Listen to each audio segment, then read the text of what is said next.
아멘. 귀한 찬양 감사합니다. 우리 호산나 찬양대에서 찬양한 것처럼 우리는 약합니다. 우리는 부족하죠. 그러나 우리 하나님은 강하십니다. 그러하게 우리 하나님, 우리 예수님, 우리 성령님만 바라보며 살아가시는 주의 자녀들이 되시길 주님의 이름으로 축복합니다. 이 시간 세상에서 그들 가운데 빛으로, 세상에서 그들 가운데 빛으로라는 제목으로 하나님의 말씀 전할 때 하나님의 크신 은혜가 함께 하시길 바랍니다. 어느 날 예수께서 산에 오르셨습니다. 그런데 그곳에는 많은 군중들이 이미 모여 있었습니다. 이들은 예수님의 말씀을 듣고자 질서정연하게 자리에 차곡차곡 앉기 시작했습니다. 이윽고 예수께서 그들을 바라보시면서 예수님도 자리를 잡아 한 곳에 앉으셨습니다. 그런 후에 이 베드로를 비롯한 12 제자들이 나왔습니다. 예수님은 이 12 제자들에게 우리가 잘 알고 있는 8가지 축복 선언을 하신 후에 이렇게 제자들에게 말씀을 하셨습니다. 우리 마태복음 5장 14절에서 16절 말씀을 우리 같이 함께 읽도록 하겠습니다. 같이 읽겠습니다. 너희는 세상의 빛이라. 산 위에 있는 동네가 숨겨지지 못할 것이요 사람이 등불을 켜서 말 아래에 두지 아니하고 등경 위에 두나니 이러므로 집안 모든 사람에게 비치느니라. 이같이 너희 빛이 사람 앞에 비치게 하여 그들로 너희 착한 행실을 보고 하늘에 계신 너희 아버지께 영광을 돌리게 하라. 아멘. 아멘. 예수님은 제자들에게 이렇게 말씀하셨습니다. 너희가 세상에 비치며 등불을 등경 위에 두어서 집안에 있는 모든 사람들을 비추는 것처럼 너희 빛을 사람들에게 비추어 너희의 착한 행실을 보고 하늘 아버지께 영광을 돌리게 해야 한다. 이것이 예수님의 말씀이었습니다. 이 말씀은 예수께서 제자들에게 주신 말씀이죠. 하지만 오늘 이 시간 이 예배 가운데 함께하고 있는 우리 모두에게 주시는 말씀입니다. 여기서 가장 기본적인 질문을 하나 드리도록 하겠습니다. 여러분, 성도는 어떤 사람일까요? 한번 잘 생각해 보시길 바랍니다. 성도는 어떤 사람일까요? 성도는 하나님의 자녀요, 예수님의 제자며 성령님의 사람입니다. 그래서 어떻게 한다는 걸까요? 바로 하나님과 예수님을 닮아 성령님의 이끌림을 받는 매우 가치 있는 빛된 성도라는 겁니다. 믿으십니까? 우리가 그런 사람들입니다. 쉽게 말하자면 저와 여러분이 빛이요 성도라는 거죠. 그런데 지금 표정을 보아하니까 내가 정말 빛인가? 내가 정말 성도인가? 라는 생각으로 저를 쳐다보시는 분들이 계세요. 자, 우리 옆에 있는 분들에게 이렇게 고백하도록 하겠습니다. 저를 보지 마시고요, 제가 아무리 잘생겼다 해도 저를 보지 마시고 우리 옆에 있는 분들 보시면서 이렇게 축복하도록 하겠습니다. 손을 내밀어서 옆에 있는 분 보시면서 이렇게 하겠습니다. 당신은 세상의 빛입니다. 자, 한 번 더 인사하겠습니다. 당신은 세상의 빛입니다. 자, 한 번 더 할 건데요. 조금 깁니다. 그러니까 옆에 있는 분들 보시고 귀만 저를 보고 계세요. 자, 이렇게 인사하겠습니다. 당신은 하나님과 예수님을 닮아 성령님의 이끌림을 받는 매우 가치 있는 빛과 같은 존재입니다. 아멘. 저와 여러분이 하나님과 예수님을 닮아 성령님의 이끌림을 받아 살아가는 매우 가치 있는 빛과 같은 존재입니다. 우리가 이와 같은 존재입니다. 왜냐하면 이것이 바로 그리스도인의 진정한 정체성이기 때문입니다. 오늘 본문에도 그리스도인의 정체성에 대해서 이야기하고 있는 사람이 있습니다. 그는 이렇게 선포하고 있습니다. 세상에서 그들 가운데 빛들로 나타내라. 세상에서 그들 가운데 빛들로 나타내라 라고 권면하는 한 사람이 있는데 그가 바로 사도 바울입니다. 현재 바울은 옥에 갇혀 있는 상황이었습니다. 이 출입이 제한되어 있는 연금 상태였다라고 하는 것이죠. 바울은 이 연금 상태가 금방 풀릴 거라 생각을 했었습니다. 그런데 시간이 점점 가고 있습니다. 생각보다 오랜 기간 동안 연금 상태에 있는 그런 상황 속에 있습니다. 그러다 보니 바울은 점점 초조해지고 있었습니다. 그런데 이 바울을 위해서 열심히 중보한 교회가 있었습니다. 이 교회는 물질로도 바울을 열심히 후원했던 교회였습니다. 그 교회가 어디였느냐? 바로 오늘 본문에 나오는 빌립보 교회였습니다. 그래서 바울은 빌립보 교회를 향해서 이렇게 이야기를 합니다. 내가 너희를 생각할 때마다 기쁘고 기쁘며 기뻐하고 있단다 라고 이야기하며 그들을 사랑하며 나아가고 있었죠. 그만큼 애정이 많았던 교회가 바로 빌립보 교회였습니다. 그런데 어느 날 이 빌립보 교회 안에 어려움이 찾아왔습니다. 그 소식이 바울에게까지 들렸던 것이죠. 교회 안팎으로 핍박을 받고 또 교회 내에서는 또 서로 다투고 분열이 일어나는 그런 상황 가운데 있었습니다. 바울은 이 안타까운 소식을 듣고 안타까운 마음으로 빌립보 교회를 향해서 서신을 썼습니다. 그 서신에는 너희가 이와 같은 삶을 살아야 된다.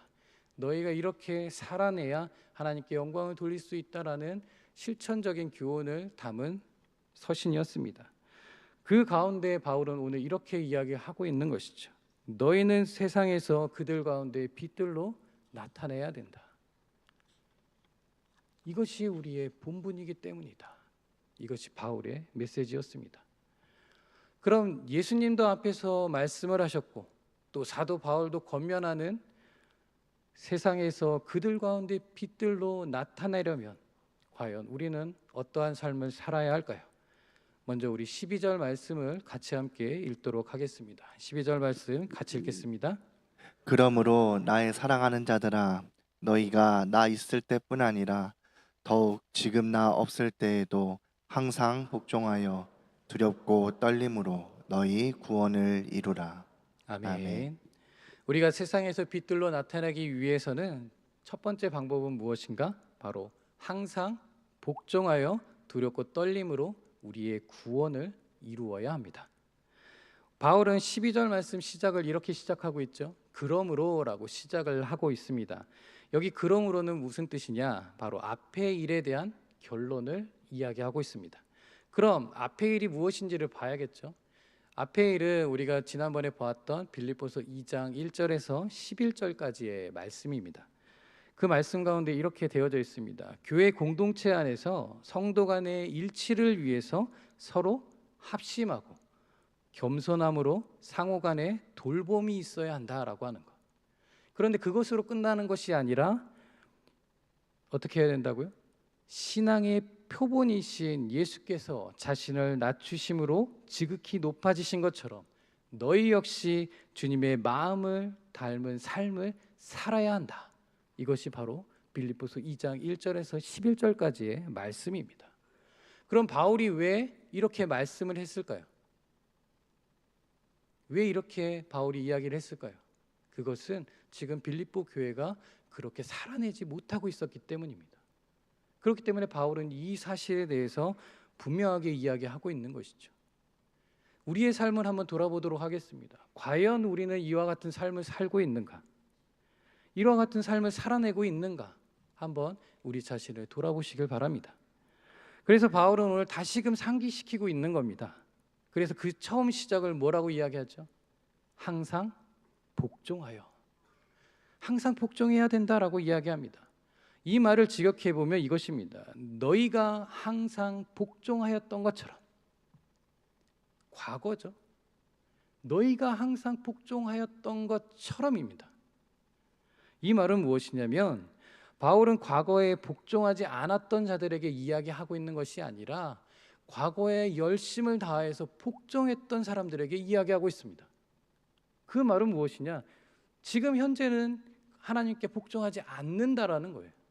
지금 현재는 하나님을 멀리하고 있는 사람들에게 이야기하고 있는 것입니다. 이것이 지금 빌립보 교회의 현 상황이었던 겁니다. 그런데 이 모습이 혹시 우리의 모습은 아닌가라는 겁니다. 한번 잘 돌아보시길 바랍니다. 생각해 보시길 바랍니다. 나는 어떤 모습으로 하나님 앞에 나아가고 있는가? 자, 그래서 바울은 이렇게 이야기하고 있습니다. 나의 사랑하는 자들아, 너희가 나 있을 때뿐만 아니라 더욱 지금 없을 때에도 그러해야 된다라고 이야기하고 있는 것이죠. 바울은 아주 친근하고 나긋나긋한 목소리로 이렇게 이야기합니다. 내가 있을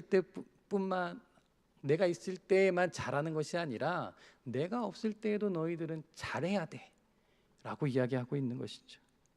있을 때에만 하는 척하지 말고 없을 때 더 열심히 하라라고 이야기하고 있습니다.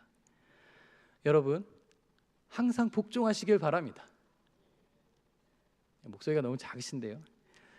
다시 한번 말씀드리겠습니다. 항상 복종하시길 바랍니다. 그럼 우린 누구에게 복종해야 할까요? 뭐라 이렇게 들려옵니다. 누구에게 복종해야 되느냐? 성부 하나님, 성자 예수님, 성령 하나님, 삼위일체 되시는 하나님께 복종하셔야 합니다. 우리가 지금 있는 이 신앙의 자리에 바울과 같은 그런 열심을 가진 신앙이 없을지라도 바울보다 한없이 크신 하나님이 늘 우리와 함께 계심을 우리는 그분 앞에 항상 복종해야 합니다. 그런데 우리는 이런 생각을 갖습니다. 복종하는 것이 너무 불합리한 것 같습니다. 아마 속으로 그렇게 생각하고 계신 분들 계실 겁니다. 아니, 도대체 얼마나 복종을 해야 되는 겁니까?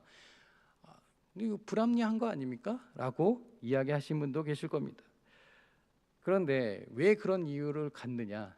세상적인 이치 때문이라고 하는 것이죠. 우리는 세상에서 너무나도 불합리했던 그런 모습들을 너무나도 많이 보았습니다.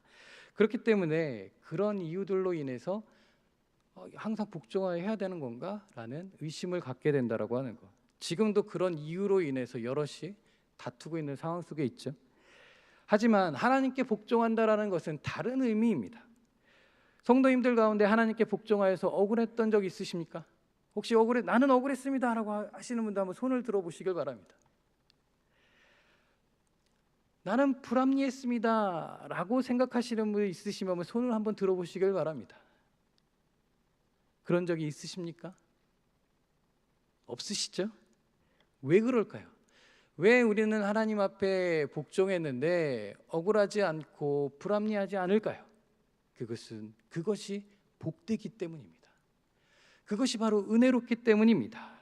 왜냐하면 하나님은 복종하는 자에게 은혜와 평강과 축복을 주시기 때문입니다. 그러니 하나님께 항상 복종해야 합니다. 그것이 그리스도인의 특권이요 의무이기 때문입니다. 사랑하는 성관 가족 여러분, 항상 삼위일체 되시는 하나님께 복종하시기 바랍니다. 우리가 항상 복종하는 삶을 살게 되었다면 이제는 우리의 구원을 이루어 가야 합니다. 목사님, 우리는 이미 구원을 받았는데요. 우리는 이미 예수 그리스도의 십자가 보혈로 인해서 구원을 받았는데 또 무슨 구원을 이루어 가야 하는 겁니까? 라고 반문하시는 분도 계실 겁니다. 그런데 오늘 본문에서 말하는 이 구원을 이루라라는 말씀은 그리스도를 영접하며 얻어진 구원을 말하는 것이 아니라 성령님께서 이끄심으로 성결케 되어가는 성화적인 측면을 이야기하고 있는 겁니다. 그렇기 때문에 우리가 초보적인 신앙으로 머물러서는 안 된다라고 하는 것이죠. 이 초보적인 신앙에서 더 올라가서 성화를 이루는 삶이어야 한다라는 겁니다. 그것을 지금 바울은 구원으로 이야기하고 있는 것이죠. 그리고 더 나아가서는 주님이 부르시는 그날 하나님 앞에 나아가게 될 때 종말론적인 측면에서의 구원을 이야기하고 있는 겁니다. 자, 우리가 하나님 앞에 나아간다는 것은 무엇을 누리는 것이죠? 주님 부르시는 그날 우리가 하나님 앞에 나아간다는 건 무엇을 누리는 것입니까? 모르시는 건 아니시겠죠? 영생을 누리는 것을 말하는 것입니다. 지금 바울이 이야기하고 있는 것이 그것입니다. 우리가 이 땅 가운데 살아갈 때는 성화를 이루는 삶이요, 우리가 주님 부르시는 그날까지 나아간다라고 하는 것은 영생을 누리는 삶이라고 하는 것입니다. 따라서 온전한 구원을 이루어질 때까지 나태하지 말고 계속 영적 성숙에 힘쓰라는 말인 것입니다. 성도들은 자기 자신을 부단히 성화시켜 나아가라는 권면의 말씀인 것이죠. 그렇기 때문에 우리가 이를 위해서는 어떻게 해야 되느냐? 바로 두려움과 떨림으로 하나님 앞에 나아가야 됩니다. 여기 두려움은 무엇을 뜻하는 것인가? 바로 위험에 직면했을 때 느끼는 감정, 놀람, 당황을 의미하기도 하지만 더 나아가서는 경외와 존경을 의미합니다. 또 떨림이라고 하는 이 단어도 마찬가지입니다. 바로 두려움과 같은 뜻을 가지고 있다라고 하는 것. 바울은 동시에 이 두 단어를 같이 쓰고 있습니다. 그렇다면 이 같이 쓰고 있다라는 이유는 무엇일까요? 바로 강조하고 있다라는 것입니다. 너희는 반드시 이렇게 살아야 한다라는 거예요. 어떻게 살아가고 하는 겁니까? 구원을 이루는 삶이어야 한다라는 겁니다. 우리의 매 순간순간마다 하나님의 구원을 위하여서, 하나님을 위하여서 나아가는 그러한 삶이 되어야 된다라고 바울이 강조하고 있는 것입니다. 바울은 빌립보 교우들이 하나님 앞에서 자신의 죄성과 영적인 무능력을 인정함으로써 두렵고 떨리는 자세로 공동체의 영적 성장과 또 정진을 위해서 나아가라 권면하고 있는 겁니다. 사랑하는 성관 가족 여러분, 하나님께 항상 복종하여 두렵고 떨리는 마음으로 주님 부르시는 그날까지 구원의 완성을 온전히 이루어 가시길 주님의 이름으로 축복합니다. 우리가 세상에서 빛들로 나타나기 위한 두 번째 방법은 우리 안에서 행하시는 이는 하나님이심을 인정하는 삶입니다. 우리 13절 말씀을 같이 함께 읽도록 하겠습니다. 너희 안에서 행하시는 이는 하나님이시니 자기의 기쁘신 뜻을 위하여 너희에게 소원을 두고 행하게 하시나니. 아멘. 이 13절 말씀은 우리의 구원에 있어서 하나님의 전적인 주도성, 하나님께서 우리의 구원을 전적으로 인도하신다는 그런 전적인 주도성을 강조하고 있는 매우 유명한 구절입니다. 그런데 오늘 13절 말씀을 우리가 읽었죠. 13절 말씀 그 앞에 보시면 우리 개역개정판 성경에는 나와 있지 않는, 원문에는 나와 있는 접속사가 하나 있습니다. 그것이 무엇인가? 왜냐하면입니다. 왜냐하면. 그러면 12절 말씀부터 계속 13절 말씀까지 이어지고 있다라고 하는 것이죠.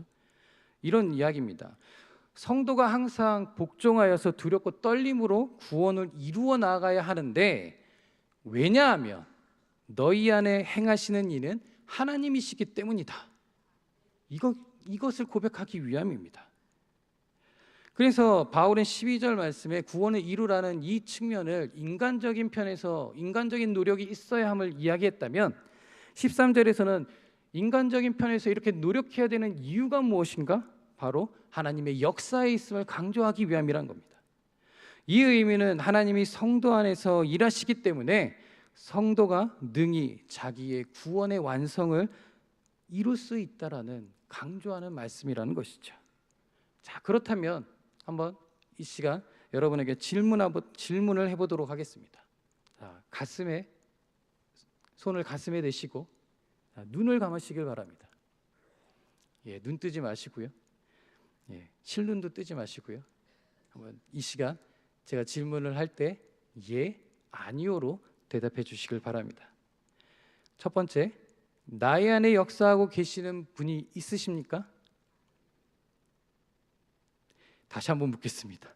나의 안에 역사하고 계신 분이 있으십니까?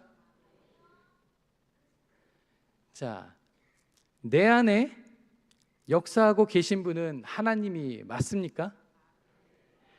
그렇다면 하나님이 자기의 기쁘신 뜻과 그 뜻을 이루기 위해 우리에게 소원을 두고 행하심을 믿으십니까? 진정으로 믿으십니까? 우리 그렇다면 이 시간 우리 하나님께 영광의 박수를 올리도록 하겠습니다. 사랑하는 성관 가족 여러분, 우리 안에서 행하시는 하나님은 하나님 자기의 기쁘신 뜻, 선한 목적에 따라 우리를 인도해 가시고 우리 안에 의지를 불러일으켜서 행하시는 분이십니다. 따라서 하나님은 하나님의 자녀된 우리를 통해서 하나님의 일을 이루시되 강압적으로 시키지 않으시고 성령님을 통해서 우리의 마음속에 자발적인 원함과 그리고 그에 따라 우리를 기쁘시게 일할 수 있도록 우리를 인도해 주십니다. 우리가 그 믿음을 갖고 살아야 한다라고 하는 것이죠. 그렇다면 여기서 말하는 이 기쁘시게 하는 일은 무엇이겠습니까? 바로 복음과 섬김입니다. 이 세상 가운데 복음을 증거하고 복음을 전하고 세상을 향한 열린 마음으로 섬기며 세상과 더불어 사는 열린 모습을 지녀야 한다라고 하는 것이죠. 그것이 무엇이겠습니까? 오늘 말씀대로 오늘 제목대로 세상에서 그들 가운데 빛들로 나타내는 삶이라고 하는 것입니다. 사랑하는 성도 가족 여러분, 이와 같은 삶을 살아내실 수 있으십니까? 정말 세상에서 그들 가운데 빛들로 살아가실 수 있으십니까? 여기서 우리가 알아야 될 것이 하나 있습니다. 이 일은 내가 하는 것처럼 보여도 내 안에서 행하시는 하나님의 기쁘신 뜻이며 우리에게 소원을 두고 행하시는 하나님의 섭리입니다. 이와 같은 삶을 살아내시는 성관 가족이 되시길 주님의 이름으로 축복합니다. 우리가 세상에서 빛들로 나타내기 위한 세 번째 방법은 무엇인가? 모든 일에 원망과 시비가 없게 하는 겁니다. 우리 14절 말씀을 같이 함께 읽겠습니다. 모든 일을 원망과 시비가 없이 하라. 아멘. 아멘.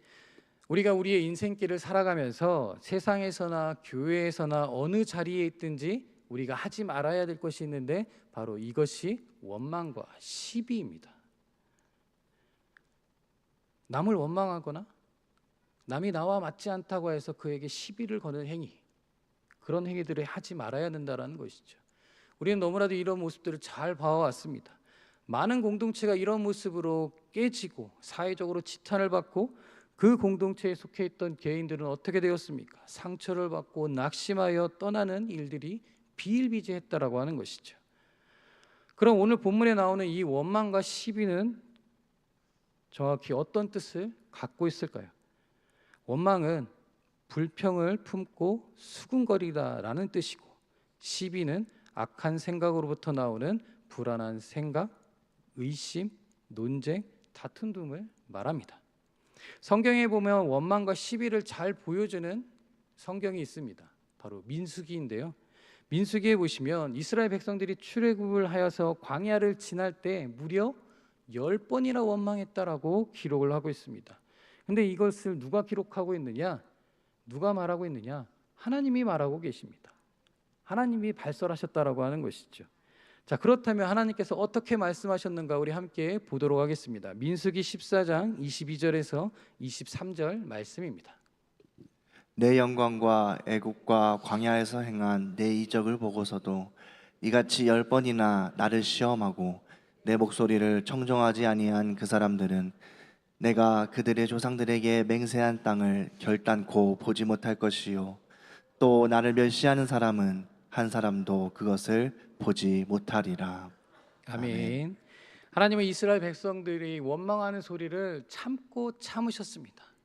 너무나도 많이 참으셨다라고 하는 것이죠. 그러나 그들의 원망이 극에 다다르게 되자 그들에게 벌을 내리셨는데 어떻게 내리셨습니까? 원망하고 불평하던 사람들은 하나도 남김없이 가나안 땅에 들어가지 못했습니다. 결국 그들은 약속의 땅에 들어가지 못하고 광야만 하염없이 떠돌다가 죽게 되었다라고 하는 것이죠. 원망과 시비가 어떤 결과를 낳는지 제대로 보여준 예라고 할 수 있습니다. 여러분, 우리가 과연 이런 삶을 살아야 할까요? 잘 생각해 보시길 바랍니다. 바울 역시 이 구약 성경에 능통한 자였기 때문에 이 사실에 대해서 알고 있었습니다. 그렇기 때문에 구원의 여정을 이루어 가고 있는 빌립보 성도들에게 원망과 시비가 없어야 된다라고 권면하고 있는 것이죠. 하지만 당시 빌립보 교회 안에는 더 큰 문제가 있었습니다. 우리 빌립보서 3장 2절 말씀을 같이 함께 읽도록 하겠습니다. 같이 읽겠습니다. 개들을 삼가고 행악하는 자들을 삼가고 몸을 상해하는 일을 삼가라. 아멘. 아멘. 빌립보 교회 안에는 개들, 행악자들, 몸을 상해하는 자들과 같은 거짓 선지자들의 영향으로 인해서 지금 공동체가 혼란과 분열이 야기되는 그런 원망과 시비가 일어나고 있었습니다. 그래서 바울은 이 모든 일에 원망과 시비가 없게 하라, 행동하라, 그렇게 권면하고 있는데 이것은 무엇을 뜻하는 것이냐? 공동체 안에서 성도 상호 간에 서로 원망이나 다투지 말라라는 겁니다. 왜냐하면 우리가 구원을 이루기 위해서는 하나님의 뜻으로 확인되는 것, 그것이 때로는 우리에게 어려움을 줄 수도 있고 고난을 줄 수도 있는 것입니다. 그러나 우리가 그것을 위해서는 어떻게 해야 되느냐? 그런 어려움과 고난이 있을지라도 함께 협력하여 즐거움으로 순종하라는 그런 의미를 갖고 있다라는 것이죠. 그런데 그것으로만 끝나는 것이 아니라 교회의 일치와 화합을 위해서라도 우리는 원망과 시비가 없이 일해야 한다라는 겁니다. 그래야만 세상 가운데 빛된 삶을 살아갈 수 있다라고 하는 것이죠. 생각해 보시길 바랍니다. 우리가 이 공동체 안에서도 하지 못하는데 어떻게 세상으로 나가서 그것을 해내갈 수 있냐라고 하는 것이죠.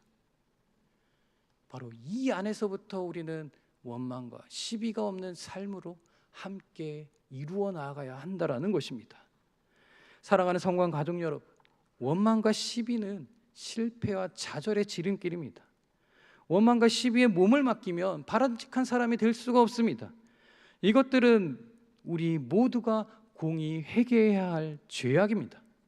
그러하기에 이 나쁜 태도와 습관을 없애서 성도 개인의 삶도 건강해지고 교회도 든든하게 세워가서 세상 가운데 빛들로 나타내시는 그런 삶으로 함께 협력해 나아가시는 성도들이 되시길 바랍니다. 지금까지 우리는 세상에서 그들 가운데 빛들로 나타내려면 어떤 삶을 살아야 되는가에 대해서 함께 나누었습니다. 첫 번째는 무엇이었나요? 항상 복종하여 두렵고 떨림으로 우리의 구원을 이루는 성화된 삶을 이루어야 한다는 것. 두 번째는 우리 안에 하나님이 거하셔서 행하시는 삶이 되어 하나님이 기쁘신 뜻을 우리 안에서 이루어 가시도록 우리를 드리는 삶이 되도록. 또 세 번째는 모든 일에 원망과 시비가 없이 하여서 성도가 건강해지고 공동체가 든든하게 세워지는 이 세 가지를 놓고 우리가 말씀을 나누었습니다. 그런데 우리가 이렇게 해야만 하는 이유가 15절 말씀에 있기 때문에 우리가 이 말씀을 지금 나눈 것입니다. 우리 15절 말씀을 같이 함께 읽도록 하겠습니다. 같이 읽겠습니다. 이는 너희가 흠이 없고 순전하여 어그러지고 거스르는 세대 가운데서 하나님의 흠 없는 자녀로 세상에서 그들 가운데 빛들로 나타내며. 아멘. 바울은 지금 세상을 향해서 뭐라고 이야기하고 있죠?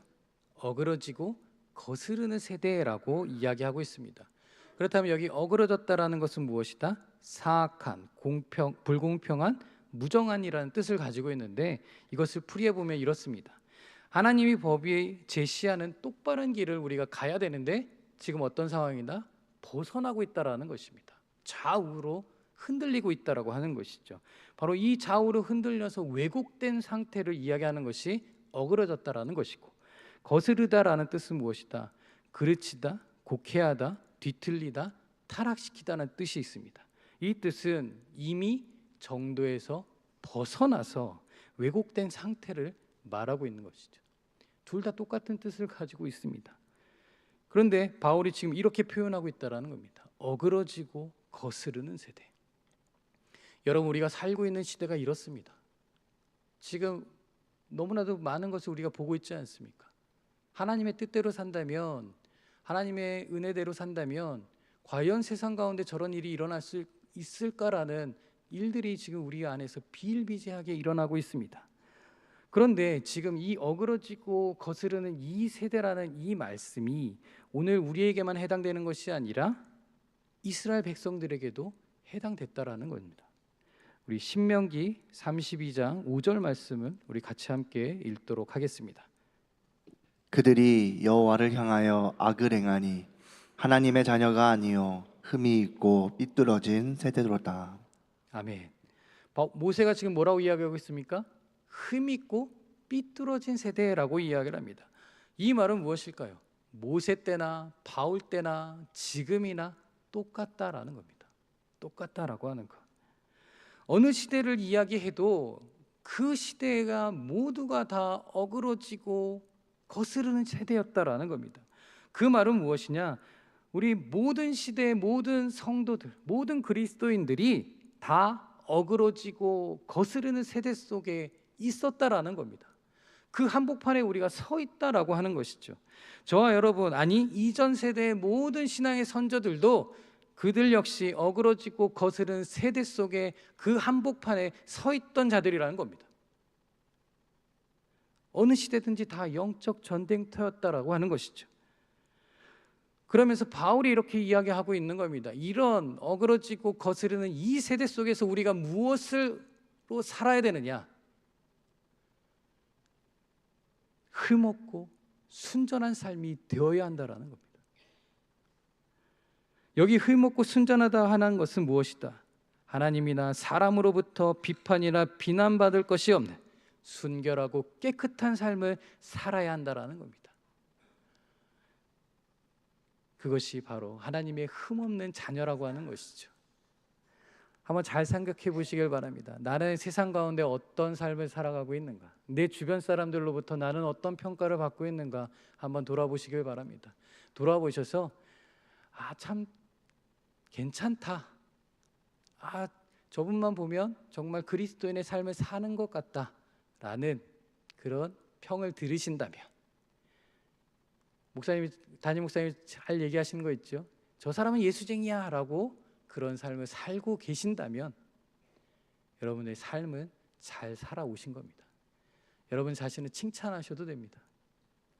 그것이 바로 그리스도인의 삶이기 때문입니다. 그러하기에 우리의 유일하신 하나님만을 의지하고 간구하며 늘 우리를 위해 중보하고 계시는 예수님의 은혜 안에서 온전히 살아가시길 바랍니다. 그 믿음이 있어야만 성령님의 인도하심을 받아 흠없는 하나님의 자녀의 삶을 어그러지고 거스르는 세대 속에서 온전하게 나타나게 될 것입니다. 사랑하는 성관 가족 여러분, 어그러지고 거스르는 이 세대 속에서 빛의 역할을 감당하는 삶이 되시길 바랍니다. 하늘의 해와 달과 별들과 같은 발광체가 어두운 밤 하늘을 밝게 비추는 것처럼 자연스럽게 세상의 모든 어두움을 몰아내듯 빛 대신 하나님의 자녀인 성도들 역시 그 존재함으로 세상의 불의한 어두움을 몰아낼 수 있을 것입니다.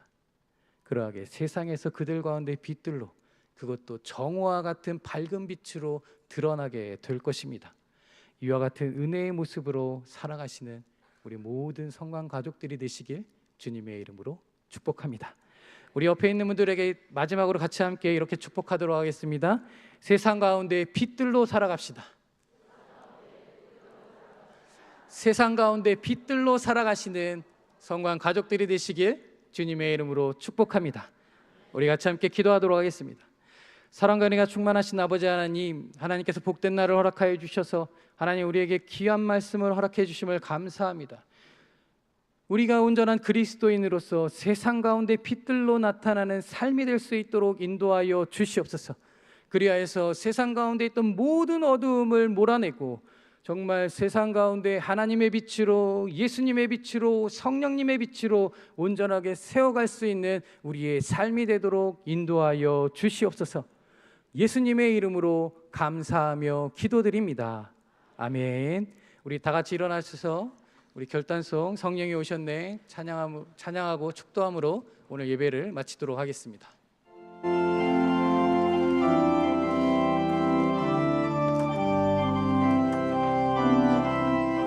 무엇이 더 지날 때 깊은 한숨 내쉴 때 그런 풍경 보시며 간식하는 우리네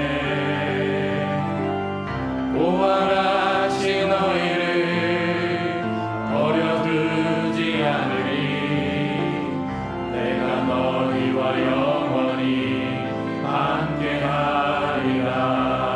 억눌린 자 갇힌 자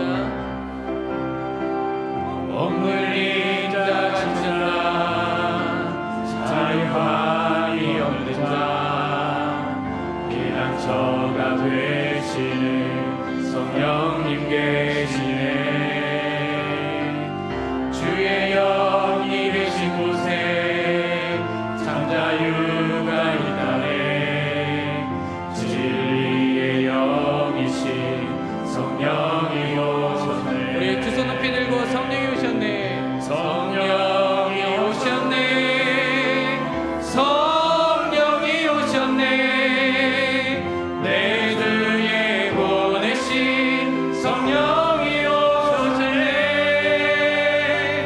우리 인생 가운데 친히 찾아오셔서 그 나라 꿈꾸게 하시네. 성령이 오셨네.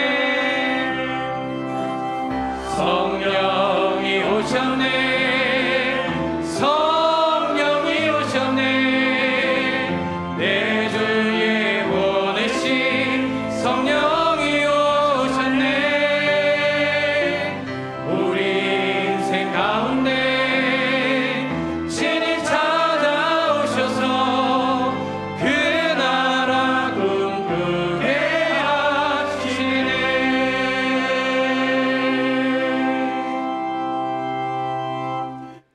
이제는 우리 주 예수 그리스도의 은혜와 하나님 아버지의 무한하신 사랑하심과 성령님의 감화감동 교통하심이 오늘 이 시간 항상 복종하여 두렵고 떨림으로 구원을 이루기를 원하는, 또한 하나님이 늘 우리와 함께 거하셔서 하나님의 기쁘신 뜻과 우리 안에 소원을 두고 일하시는 주님만 바라며 나아가길 바라는, 또한 모든 일에 원망과 시비가 없게 하여서 이 세상 가운데 빛들로 살아내기를 바라는 우리 모든 성관 가족 머리머리 위에, 또한 병상에서 이 예배를 드리고 있는 담임 목사님과 우리 모든 교우들을 위해, 또 출타 중에 있는 우리 모든 성관 가족들 머리머리 위에 이제로부터 영원토록 함께하시기를 간절히 축원하옵나이다. 아멘.